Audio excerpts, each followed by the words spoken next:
update for this week. My name is Nick Payne. This is Craig Sheargold. Back to normal programming. We'll have a break next week. It is the gap between Easter and Anzac Day, and I don't think many people will be at work, so we will give it a rest. But Craig, interesting weekend. We had 12 auctions. Do you want to give us a bit of a rundown of what's been happening, obviously, last weekend with auction clearance rates and things like that, but also what's been happening in Lutonland?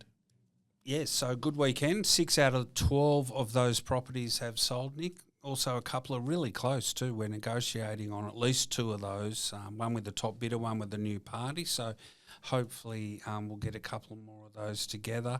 In general, with the long weekends, really interesting week. The agents are reporting. I've just been to my third sales meeting this week. The numbers were slightly down through the exhibitions over the weekend.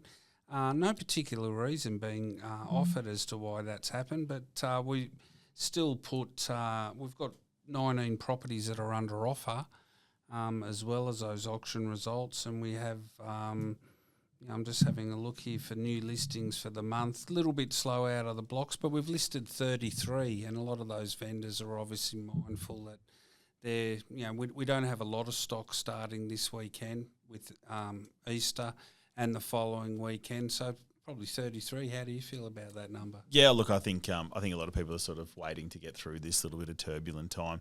It's interesting that next week, I think myself and the team, we have 9 starting, so it's a lot of properties going to come onto the market in the next little bit, I think, which will set us up for a really big May. I know we've spoken about that, but look, the double bump, we'll get the double bump in May because everyone waiting to get through Easter and also waiting to get through the election. So I think when we have this, there'll be a big influx of people trying to come onto the market and get done essentially by June 30, because I know a lot of people will try to do their transactions coming up to the end of financial year as well, if they're investors or they're just trying to get to a different place, because obviously mid-year new contracts start. There's a whole bunch of reasons that people want to try and do things in the next little bit. Yeah, May's going to be really busy. It's a 5-Saturday May, so just like March was a 5-Saturday, so we always love to have that extra week to do some more auctions, Nick. So I think we'll see a very busy May from the sales I think team. so. It also lends itself to the period of that 5 weeks.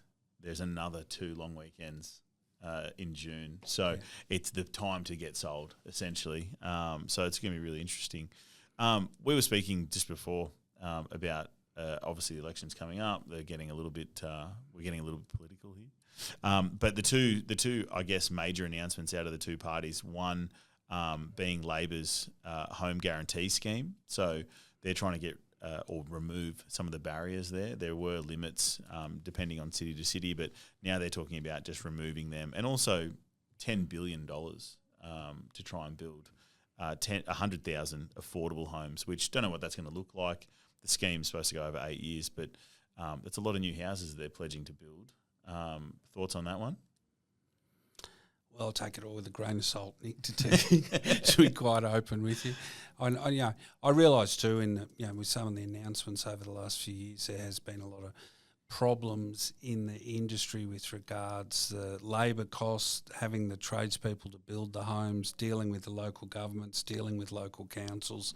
I know there's a backlog of work that's due to happen, which we do.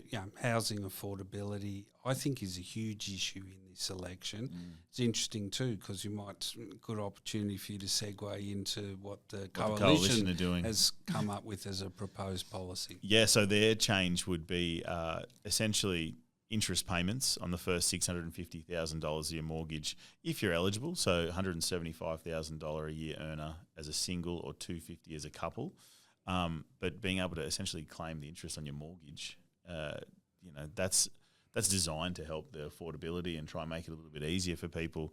I think in real terms, it probably looks like $11,000-ish on average that people would be saving, but it's interesting that this is where they've sort of headed to try and win some votes and I guess bring in some policy to try and change things a little bit, because it's been an interesting landscape, I think, over the last couple of years, created with a bit of undersupply, the labour costs going up, things were starting to spiral a little bit.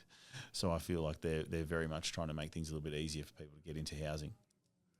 I think supply is always the issue we need to be trying to address. Like, I've been in real real estate a long time. And whenever I've seen incentives through one form or another passed on to buyers, essentially to me it's quite often just created more demand or more quickly bought people through who might be in a saving process, but now we're eligible for this, and actually resulted in more demand, but hasn't necessarily addressed the supply issues in the market.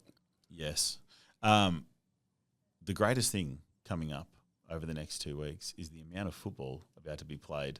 I'm very much looking forward to getting that. On a way lighter note, I think there's only a couple of days in the next 2 weeks where there's not footy on. So very exciting for us. We'll have a break. We'll get back to normal programming once we get back. I think it's going to be a week before the election. So we'll have a bit more of a chat about that, Craig. But thanks so much for your time, mate. Appreciate it. And we'll see you all in a couple of weeks.